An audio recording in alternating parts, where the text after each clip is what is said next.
Annie. My girlfriend and I had a huge fight. I mean, a potentially relationship ending fight.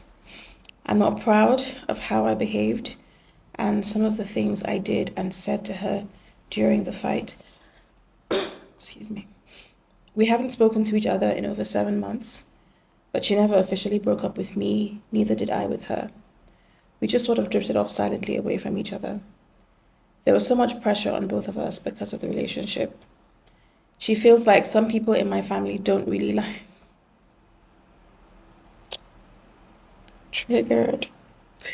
She feels like some people in my family don't really like her like that. And I get it because sometimes they too can be extra, but they're cool once you get to know them, Sha. I think the pressure pushed us both to extremes and over the edge. I don't remember what the fight was even about, but I just know it went too far this time. I want to reconcile with her, but I don't think she will accept me back because this is the longest we have gone without speaking to each other. I'm worried that if I don't approach her, she will meet someone else and move on from us, and it will be too late. Low key. Oh, I actually love this girl, Sha, and I think she loves me too. But she's very stubborn, and I know she will never come back on her own if I don't go to her first. But what if I apologize and she uses my and she uses my apology to rub my face on the ground?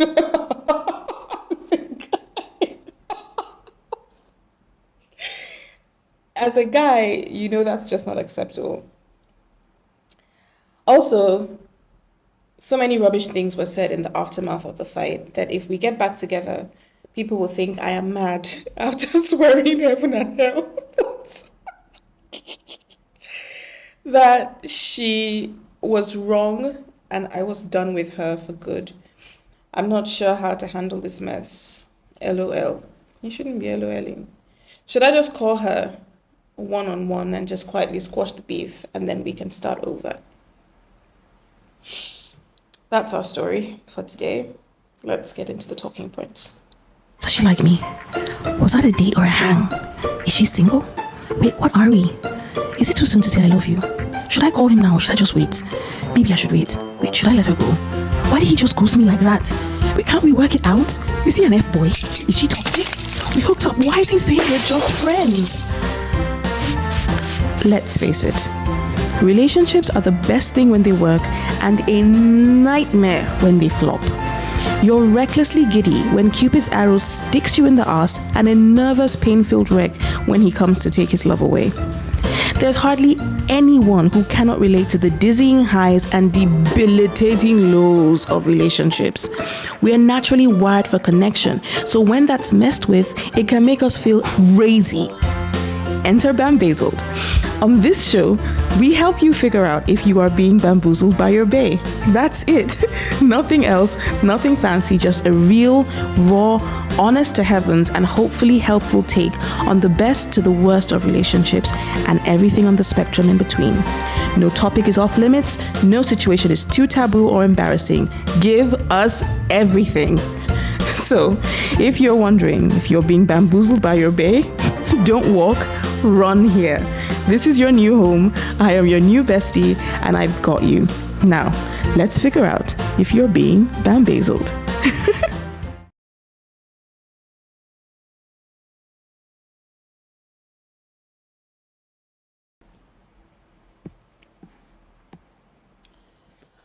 Okay, so you know that on this show, we try, I try to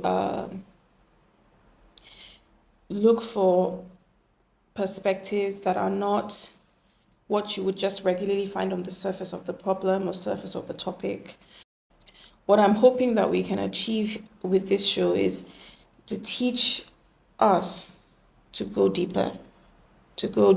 deeper within ourselves, and to learn ourselves past the surface stuff, past the stuff that, we already know, past the stuff that we think we know that we don't actually know. And so for this question, even though there's a lot of obvious things that we can talk about, there's a bit of toxicity, there's this, there's that, I'm going to take it from a particular angle. First and foremost, listener, I'm going to say, well done for reaching out. It's not easy. It's not easy to do the right thing. And we talk about doing the right thing all the time as if it's the easiest thing to do. It's not. It really isn't. So when people come to a place of resolution to do what is right, I think it's something that that we should commend. And I do commend. I commend this person for writing in, and writing in quite honestly. To be fair, he was pretty honest and pretty vulnerable as well. So well done for that. Now I don't know the details about your fight. I don't know if this is a long-standing fight, if this is something that you guys have been fighting about over and over or throughout the course of your relationship. I don't know if it was a one-off fight, because there are fights that couples have like that, where they are good in every other angle or aspect, but that one place, and it always comes up and it always takes the couple down, because they haven't learned how to navigate that or get past the resentment that has built over time. You see, now I'm doing another episode. No. We'll save all of this for another episode. But they haven't learned to go past the resentment that has built over time from that problem not being solved. So I don't know all the details about your fight. You didn't give too many details as per he did this, you did that. It didn't become like a he said, she said, which I actually respect. I think that that's quite a respectful thing to do for her and for yourself as well. And we've gotten the brass tacks of the problem. So whatever it is that happened between both of you, it was bad enough that you and someone you say that you love have not been able to see eye to eye since then. And so much so to the point where you haven't said a word to one another in 7 months. I mean, that's what you said, so I think we've got it correctly. I'll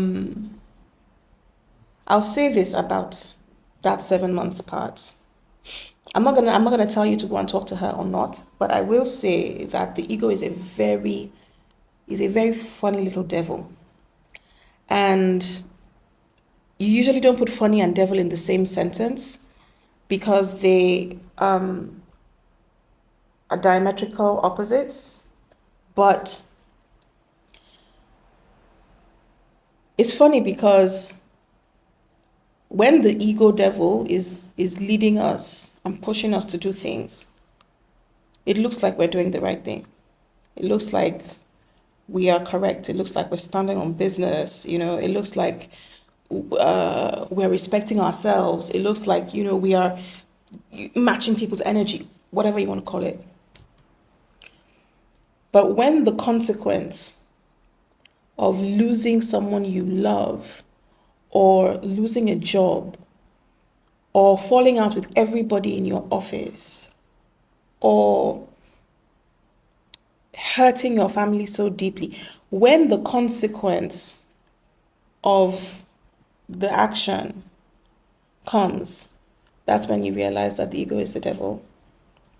And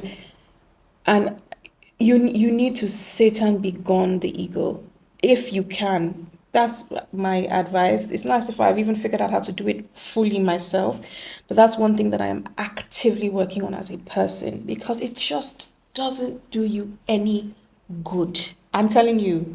We'll talk about the ego further in this show, but I just wanted to say that 7 months, that's your ego at play. It's her ego at play as well, both of you. So that's that. So I will say, however, that you have shown some strength and some maturity in reaching out, because that is a little bit of battle that you're doing with your ego. It's showing that you're not letting your ego just like lock you in a cage and throw away the key and say, you know what, fuck it, to hell with it, right?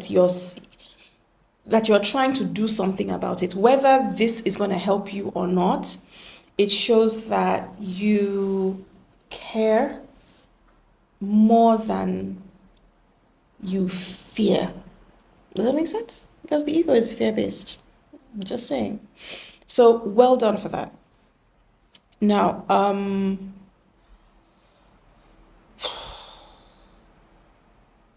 going to say this beforehand to prepare you, that what you're going to hear from me today on this matter is not going to sound frilly and pretty and, soft. And I know that I'm pretty soft, and I try to, and that's what, we encourage here, the softness, dealing with each other carefully, kindly, softly. And I do believe that, and that's always going to be my ethos. But kindness sometimes is difficult. It's hard conversations. There's a time to pet and hold someone. There's a time to wake them up out of their slumber. And sometimes it takes a little bit more energy and a little bit more grit to do that. And this is going to be one of those episodes. So just prepare yourself. But know that nothing I'm saying to you is coming from a bad place. I'm holding your hand through the entire thing. There is no malicious intent. Okay? But just try and hear what I'm saying. All right. Reconciliation is fantastic. I am all for reconciliation. In fact, I believe that there's almost nothing that cannot be solved. There's almost no problem between people that cannot be solved. And some people call me naive for thinking that way. That's fine. That is the way I choose to believe. That's the way I was raised. And that is one of the pillars of my life that I hold on to. I believe that reconciliation is mostly possible. Not always, but mostly. Because we'll find that if we interrogate our minds and interrogate situations properly and from a place of emotional maturity, things are not as bad as we thought, or the situation is not as grave, the offense is not as deep, But again, that sneaky little devil, the ego, will make you think that a fly is a lion, and you will treat a fly the way you treat a lion, and we all know that that's a disaster. So, reconciliation is good. It is great. I believe that we should come together, talk about it, get through it, move forward together. Human beings were not meant to be islands. We are not meant to live in isolation. That is not the way we were created. However, while reconciliation is good, while it's great, there is something better than that, or there is something necessary for that to happen, and it's called repair. That you come back together is not as important as how you come back together. If you don't repair correctly, you run the risk of breaking in the exact same place every time. And the problem with that is the more you keep breaking in the same place, the more of each of you gets chipped away, until when you join back, it's not the same amount on either side, and so it doesn't fit back right together again. I did that so that you can sort of see, have a visual representation of what I was saying. So that you come back together is not as important as how you come back together. There is to explain this analogy, I actually have something to explain this point. I actually have something interesting that most of you probably know about. It's a Japanese concept, design concept, or art concept called kintsugi. Kintsugi is in my terms, in layman's terms, because I'm not an artist in that way, is the repairing of something that's broken, usually ceramic, if I'm not mistaken, and it is repaired with materials that are more valuable than the ceramic and put back together. And by the time it's done, even though it is different, it is stronger and more beautiful than it was before. Now, the technical definition of kintsugi is to join with gold. That's, if you go on Google and search it, that's what you're going to find. So, with regards to relationships, I think it would do a lot of us good if we go and study kintsugi. Not only is it just breathtakingly beautiful, it's mesmerizing to even watch like the process of it happening, but it's a metaphor for that we can apply to our lives. That the fact that something is broken does not mean that it cannot be better than it was before, does not mean that it cannot still serve a function, doesn't mean that it cannot survive. You don't have to throw everything away, right? If you're willing to do the work of putting it back together, repairing it the way it ought to be repaired. I'm not talking about kintsugi today, that's not what we're talking about, but it's inspired me to actually write another episode. So I'm going to do that and we'll talk about it and sort of extrapolate, expand that into how we can actually apply that to our relationships. But if there is no repair, there is no reconciliation. There is not any true reconciliation. Repair is the glue that bonds the two broken pieces back together. Uh-huh. So that's the first thing I want you to keep in mind. Now, the second thing, and this is going to lead us into our proper discussion, is you have to assess the damage that has occurred. You can't just act like nothing happened, or you can't just think you're going to go back to the way things were. If you do not assess or analyze, you cannot prefer the proper treatment. It's like going to the hospital and the doctor doesn't listen or talk about your symptoms, and he just says, oh, you know what? I think you have typhoid. Now go and take all the medicine for typhoid. That's essentially what we're doing when we don't take the time to sit down and assess and analyze the situation that we are in. So you have to assess the damage honestly. You have to assess the damage honestly between, as we say it in Nigeria, between you and your God. And the reason I'm emphasizing on that is because it is not our natural instinct to not be in our own corner. When something bad happens, when something, happens, especially between us and another person, our first instinct is to make that person wrong, is to make the other person the aggressor, the offender, and we are the victim, or we're the one who was just sitting down there just minding our business, and then this person came with their problem.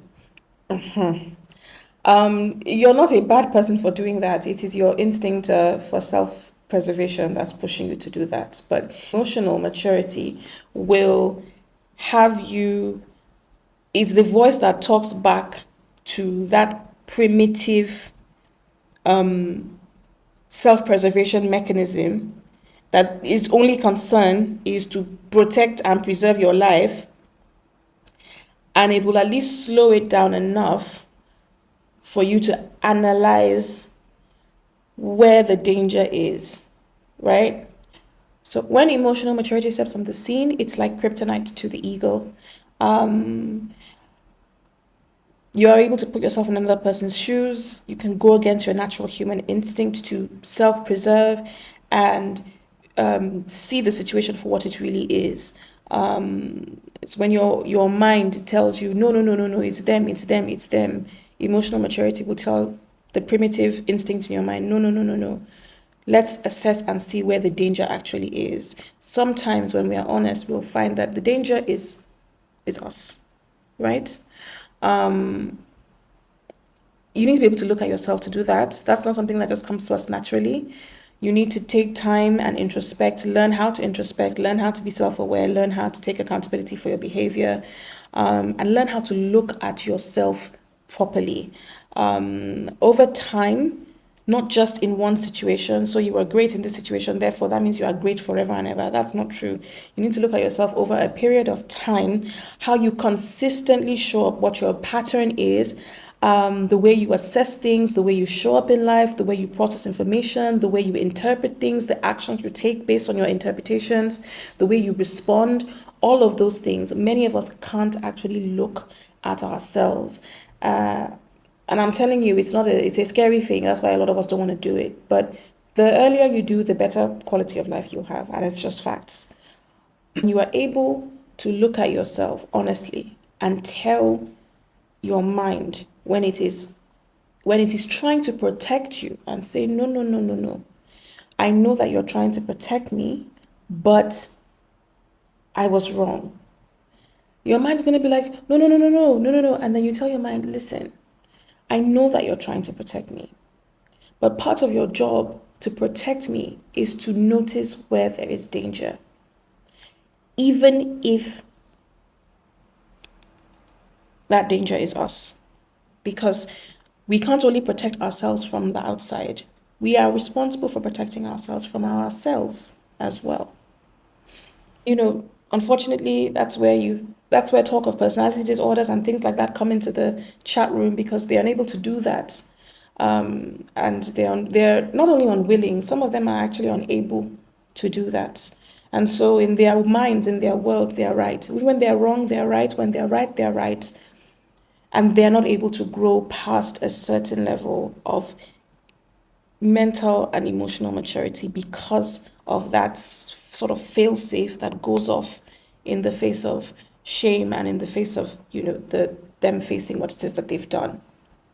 So from the letter that you've written, you have shown some measure of self-awareness. Like I said, I don't know the details about the fight, but you have talked about yourself, you talked about her, you talked about your family. It takes balls to admit that your family can be difficult. We all love our families so much and we don't want to hear anything bad about them. We don't want to see anything bad about them, but it's the same thing. If you have the ability to look at yourself, you will have the ability to look at others more clearly if you can see yourself clearly. Do you know what I mean? And your family is included. Sometimes our family members, they misbehave. That's life. And doesn't mean we love them any less, doesn't mean we throw them away, but it means that we have to be able to recognize that and address it so that it doesn't become a bigger, more chronic problem. That's basically what I'm saying. And you've been able to identify that. But you should also, if you guys do get back together, or even if you don't, try to find out, did they do something to her? Did she do something to them? Was there a misunderstanding? Is it a case of miscommunication? What exactly was the core of the problem? And if it so happens, and this is a completely different episode, if it so happens that she was not the problem, or she was the problem, you have to address the core of the issue. If it was just that your family is protective of you, and maybe you guys have a weird no outsiders family dynamic, that's going to affect your relationships, even not with this girl, with every other girl that comes into your life. That is, I'm telling you that for free. And you have to deal with it, because if you don't deal with it, your family's going to deal with everybody that comes into your life and gets past a certain point with you. They're not going to kick up dust if this person is on the periphery of your life, but when they get in, the deeper in they get with you, the more your family is going to be triggered and the more problems they're going to cause for you and your relationship. So you need to figure that out with them. So now we're going to focus on the damage in the aftermath of your fight. And this is where we are going to talk. Two things that you said. One, you said you are worried about trying to apologize to her because you're afraid. It's fear. It's the ego, but it's fear that if you apologize to her, she's going to use your face to rub the ground. You already know what is talking. Please be aware when you are talking and when your ego is talking. Your ego it wants to protect itself. It wants to protect its sense of you. Not necessarily you. Because an out of control ego will cause a person to lose the love of their life. There's no benefit to that to you. There's no benefit. Even the momentary win, even the momentary, I'm the one on top, like I'm the one that broke up with her, or I'm the one that broke up with him, I don't give a shit. That momentary high that you feel like you were the one higher in the dynamic, in the power dynamic, doesn't do you anything. It does nothing for you. It doesn't add 1 year to your life. It does not make your hair grow longer. It does not make your skin smoother. It doesn't put money in your pocket. It doesn't do anything for you. And when the haze of that rubbish clears, what you're going to be left with is the reality of, I fucking miss my person. That's what you're going to be left with. And you're not going to find the ego at that point, because his own is, I've maintained status quo. It's not looking out for you. It's not. Now, the thing you are more worried about, even though you said you're worried about her rubbing your face in the ground, that's fine. But the thing that I think you are more worried about is, you said that you're concerned that people will think you are mad if they see you and your girlfriend back together. And the reason you are worried about that is because of the rubbish that was said in the aftermath of the fight. My guy, I'm going to be very honest with you.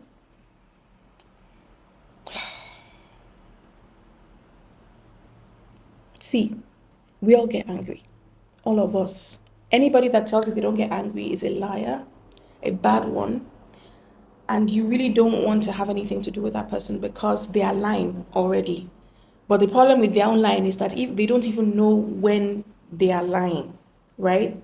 So just not for nothing, but we all get angry, and we are all supposed to get angry. It is a healthy thing to get angry, but there is also a healthy way to get angry. And I think that a lot of us miss it there. We think that anger is the pass for stupidity, and it is not. Anger is not a free pass, right? So even though we all get angry, and we all should, there is a way to express your anger. You cannot control maybe what annoys you or how angry you get. You can control how you get when you are angry. That is your responsibility. As emotionally mature adults, it is our job to control what we do when we are angry. Now, if you're the sort of person who, when you get upset, your first instinct is not to heal, is not to resolve, it's not to even just decompress. Your first instinct is to destroy the other person's reputation.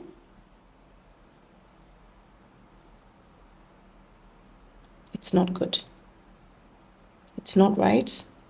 And you have a lot of work to do on yourself. There's a difference between telling the truth of a situation and trying to tell the story in a way that will cause damage to the other person.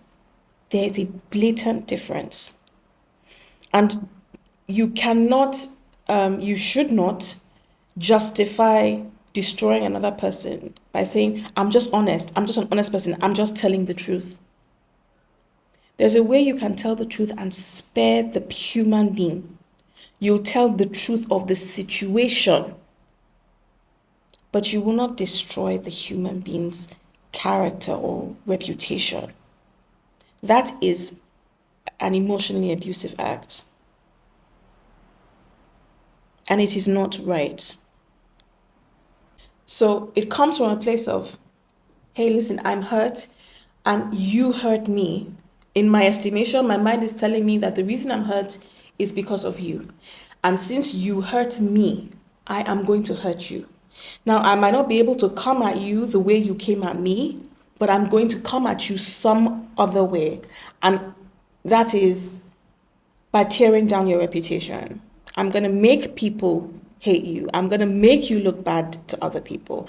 I'm going to make other people feel about you the way I feel about you in this moment. It's likely that even if you're saying the truth, you're misrepresenting the context, and you're manipulating and twisting the context in a way that the people you're telling that story to cannot but dislike the person you're telling the story about. And you in your heart know that that's not the context of within which things happened. But you get the temporary salve or succor or fulfillment, is not fulfillment, what is satisfaction, that you have caused damage to what you believed caused damage to you. And that's why we do that. Triangulation is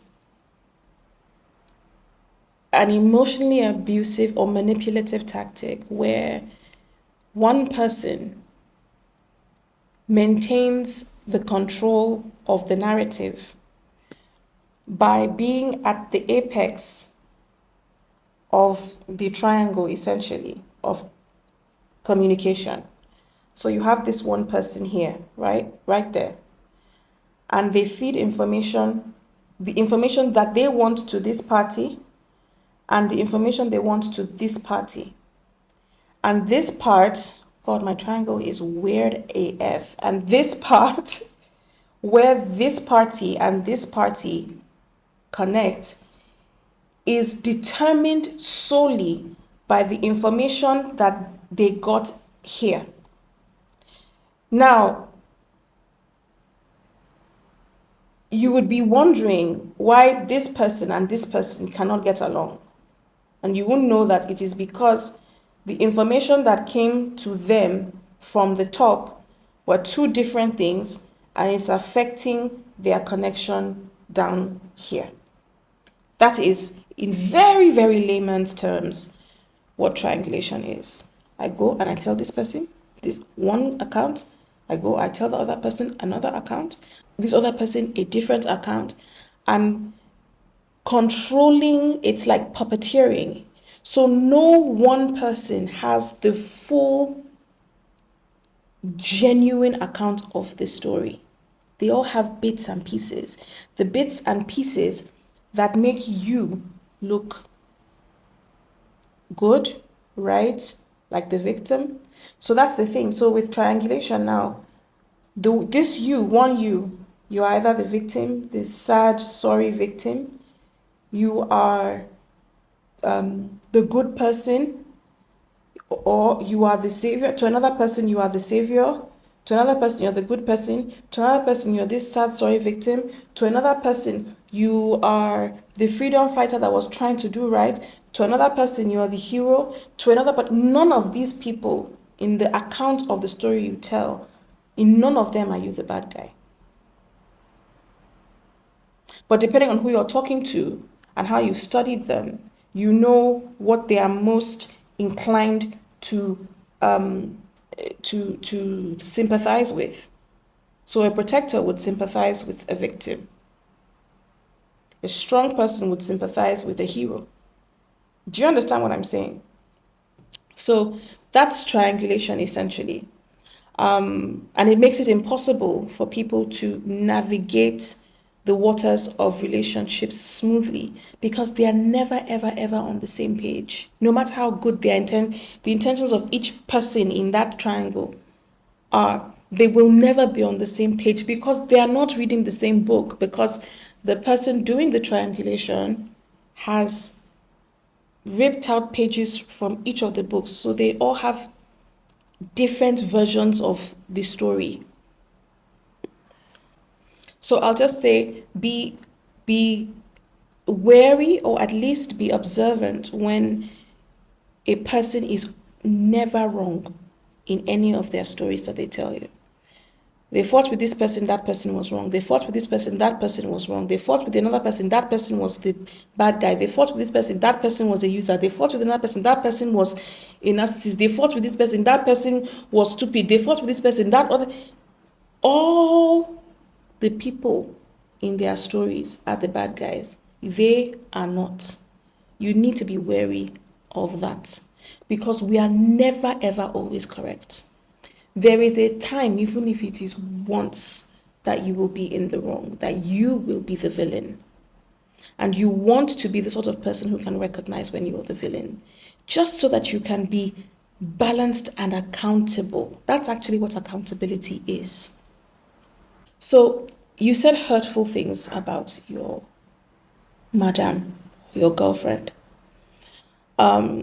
These things that you said are probably damaging to her reputation. Whether you said it to 1, 20, or 500 people, it doesn't matter. It has the same effect.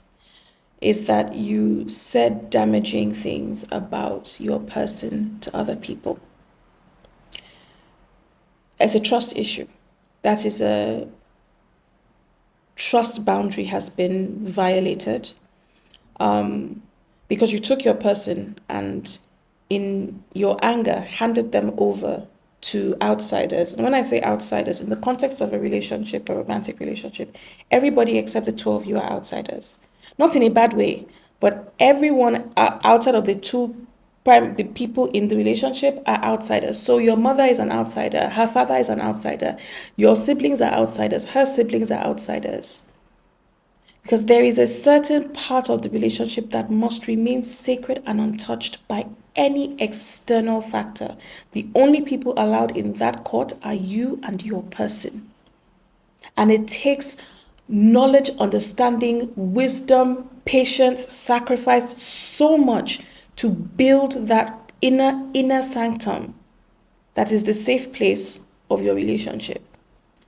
Now, taking your person out of that inner sanctum, that is the protection for both of you, and putting him or her out there to dry for other people to pick at, for other people to analyze, that is a trust boundary that you violated.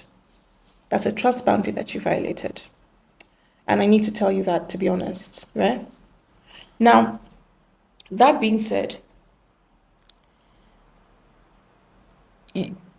you threw your person under the bus. That's what happened. You threw your person under the bus when you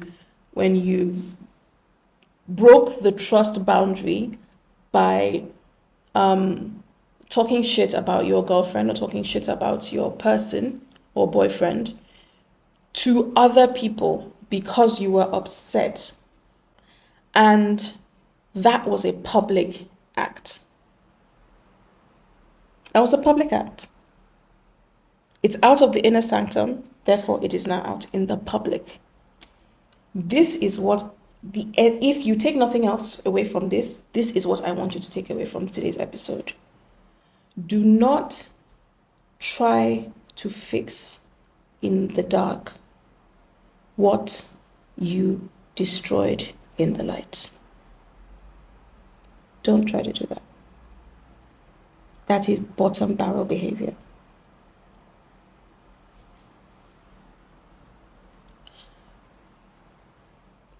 You sullied this person's character or name to probably your friends or family, did it in a way that they had no opportunity to defend themselves or tell their side of the story. And you essentially, like I said, sullied this person publicly. Every time you did that, you were creating animosity from others towards this person. Whether big or small, you were creating animosity from others towards this person.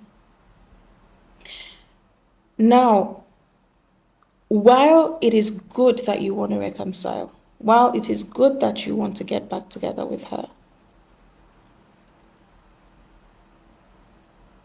you can't try to fix it privately because you didn't break it in private. You didn't conceal the break and let it be private.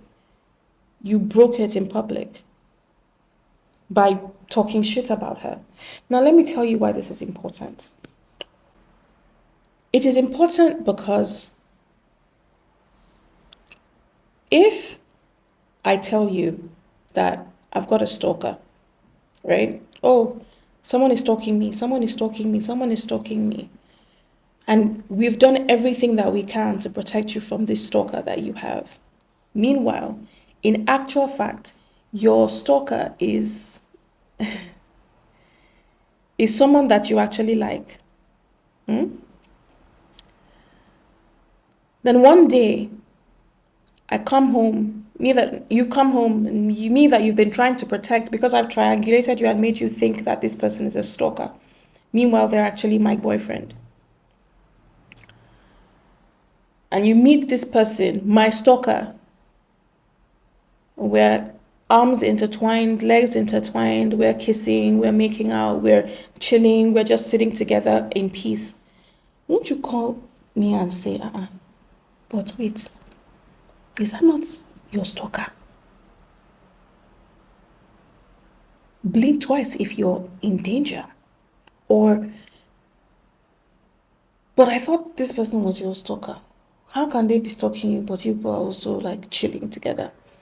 It calls to question your credibility.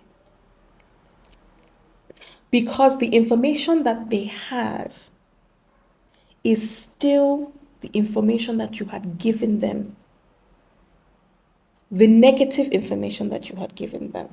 You cannot enjoy the positive reality of this person if people still have a negative belief that you fed them about this person. Because it calls you into your credibility into question. And that is what you are afraid of.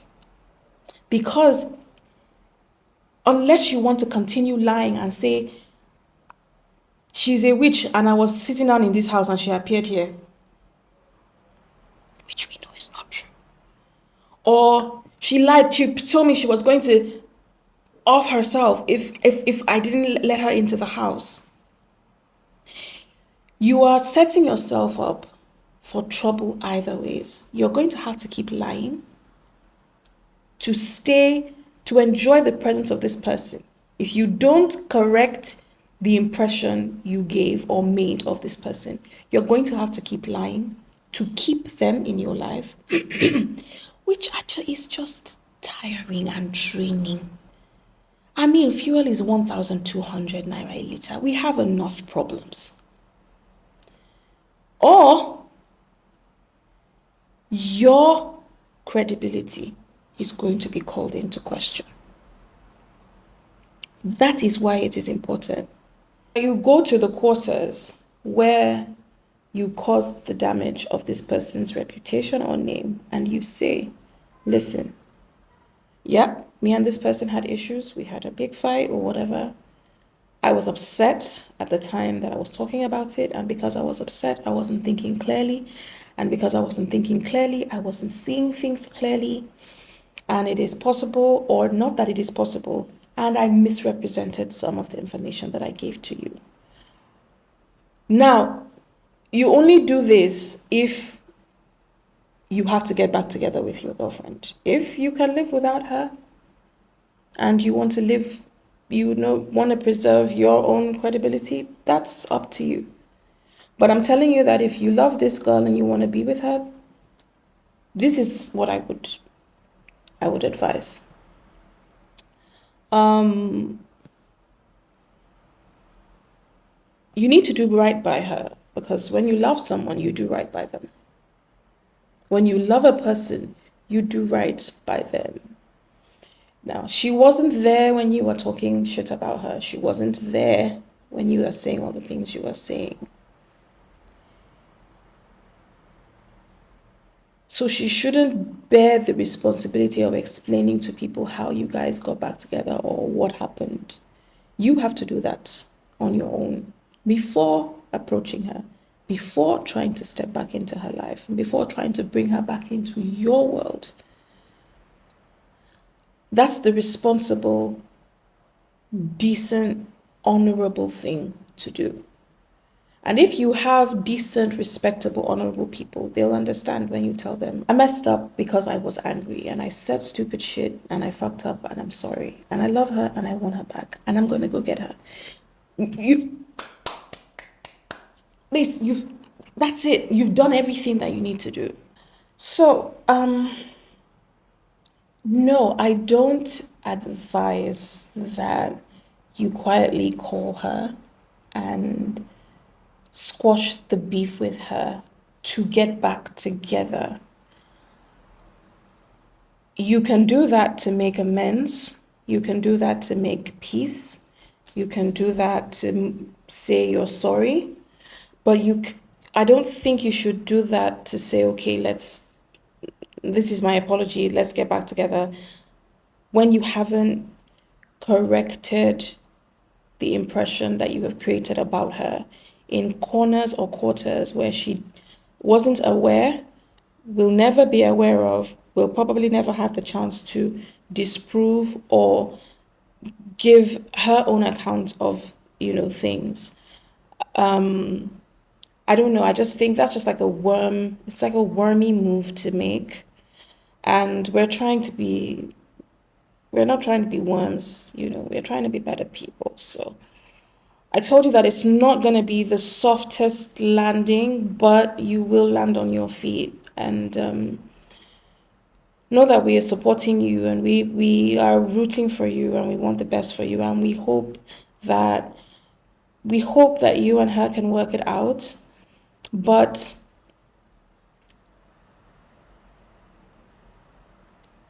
you don't burn a bridge that you have intentions of using again. And we all talk about burning bridges and the finality of burning bridges and don't burn a bridge, don't burn a bridge. But I'm also of the belief that if for whatever reason your emotional maturity didn't allow you sense and presence of mind enough not to burn the bridge,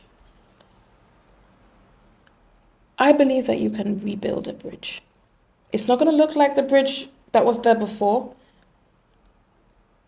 It might not be made of the same wood or same material, but you can rebuild the bridge. But you must rebuild for you to walk on the bridge.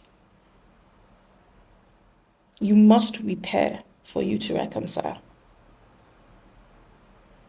And in the context of, relationship woes or troubles or fights or squabbles that were contained within and kept within the inner sanctum of the relationship,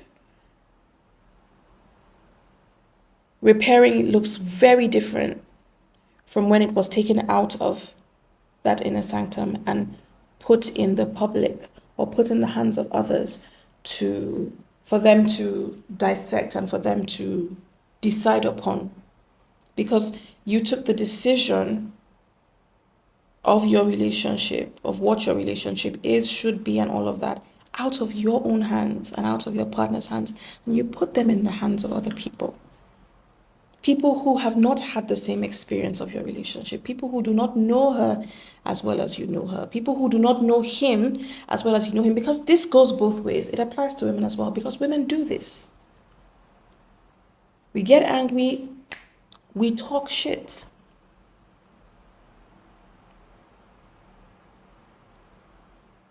So the repair for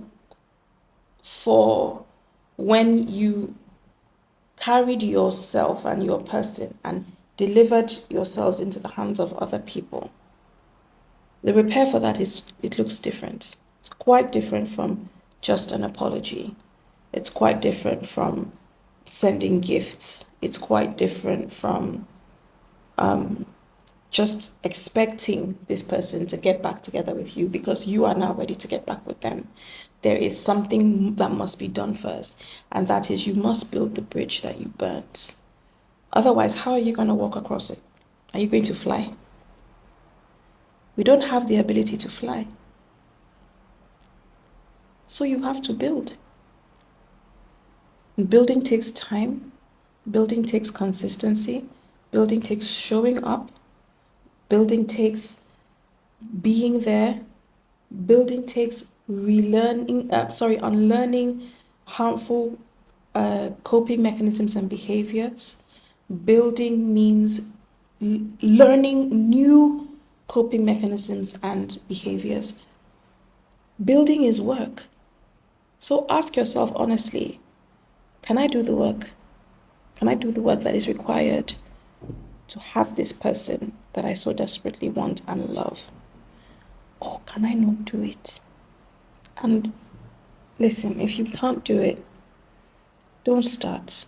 Just cut your losses, pack your kaya, and move on and hope that you meet someone who, you know, who you can have a good relationship with in the future.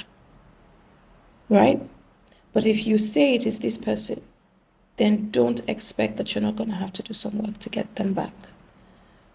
Because the way you carried your hand to take them out of the safety of relationship, you have to carry that same hand and bring them back into safety. And bringing a person into safety is a whole other endeavor. Here are a list of suggestions. Take a moment to step away from the problem so you can see it clearly. If you are in the eye of the storm, you will not have the energy or presence of mind to fight it or protect yourself from its effects. Most of the time, when we are caught in the strong emotions of a fight with the person or the people that we love, we most often are not thinking clearly, and therefore we cannot judge the matter from an objective position. Stepping away is not the same thing as shutting down or as giving the person you're fighting with the silent treatment or the cold shoulder. If your intention is to heal, not to hurt, which is what a truly loving and mature person wants, then you'll have to communicate your need for space and time to figure yourself out, because right now you are too close to the situation to see the full picture, and you need to do that if there is any chance that this relationship will survive. Face yourself before you face the other person. There is a popular saying that admonishes us to remove the tree in our eye before we remove the speck in someone else's eye. That is the basis for this suggestion. It's funny that we are better equipped at seeing the reaction of the person who hurt us without taking into consideration our own action or behavior that caused them to react that way. It's hard to look inwards because sometimes it's yucky in there, and we may not have developed the skills that we need to help us become passionately self-aware. So when we attempt to look at ourselves, we see the contempt, the disapproval, the anger that our parents or whoever treated us without compassion placed within us. So because of that, we run away from their cruel voices that are now in our own heads that taunt us at the slightest occurrence of bad behavior. It may seem easier to ignore, suppress, or make excuses for our feelings, but in the long run, we suffer the most for the lessons we refuse to learn and the growth we refuse to allow within ourselves, because we end up alone, or at the very best, merely tolerated by the people who remain in our lives. Be brave. You're going to have to be brave in the journey to reconciliation. There's nothing you can do about it. You're going to have to find some bravery, because it takes guts and it takes moxie to admit that you're wrong, but more importantly, to do something about it. There are some hard steps in the process, and if you cannot grit your teeth, set your sights on the prize and head towards it, no matter how tough it might be to get there, you will give up before you even start. And who knows, maybe this might be your one chance at true love, or your dream job, or a better relationship with other people, or even yourself. Admitting we're wrong is never the easiest thing to do at first. But when you practice compassion with yourself and stop being so hard on your humanity, because we are all human and we all mess up, your brain learns to calm down in the face of your failings. It learns to calm down in the face of the shame that is triggered by your failings. And you eventually learn to stop running away from it, because it's not such a painful thing anymore. When you win the fight with the toxic shame that holds you bound to being blind to your true behavior and where it is causing harm to others and yourself, you will be able to do something wrong and quickly correct it, because you no longer see yourself as the bad, defective thing. And you no longer have to be right because that's the only time that you are acceptable. The shackles of the need to be right all the time will fall away and free you so you can just be human. Even when being human means that you mess up sometimes. It makes it easier on you and easier on the people around you, because when you're wrong, you don't run away from it and make them wrong in a bid to preserve yourself. Try to make amends, but know that not every bridge can be rebuilt. So, you've done the right thing. You've fixed your screw up in the light, you've apologized, you've tried to make amends. Well done. You've done good. It wasn't easy. It was a tough decision to make, but it was the right one and you took it, so well done. It is important to know, however, that you can do all those things and still not get to have this person back in your life. So, why go through all these hard steps if I'm just going to be rejected, you might ask? Well, because you're not going through the steps for that person. You are going through the steps for you. It's for yourself. It's for your growth. You want to make sure that you don't find yourself in this situation yet again. You want to make sure that you don't find yourself behaving the same way in the future. And if you don't grow, you most likely will. And I bet that you're tired of running the same old script over and over and over and over again with person A and person B and person C and person D. And each time you think it's them, if I just find the right person, this script won't play out. I won't have to end up falling out with this person. We won't have to end up in a fight. We won't have to end up, hating one another. But you don't realize that it is not them. The constant in this equation is you. And you're going to keep having this exact same scenario play out over and over again. The only difference will be, it will be with a different person. So, you take the steps of growth so that you can grow. That growth is for yourself. Now, if your person sees it, and feels like, I like what this person is doing with their lives and I want to have them back in my life, then they will be the one to let you know. They will be the one to receive your effort, your growth if you approach them again. And they'll decide to let you in. But you cannot bulldoze your way back in. You cannot force your way back in. You cannot anger your way back in. You cannot impatient your way back in. You cannot manipulate your way back in. Know that if your growth and development doesn't get your love back in your arms, that is the person you love back in your arms, it is not wasted, and it doesn't mean you should give up and throw in the towel. You are recreating yourself, and in the future, you will be in a much better position if love comes around for you again.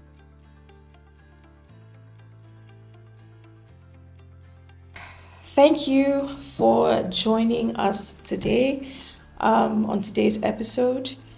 I'm so glad that you could be here. I'm glad that you could take some time out of your day and spend it with me.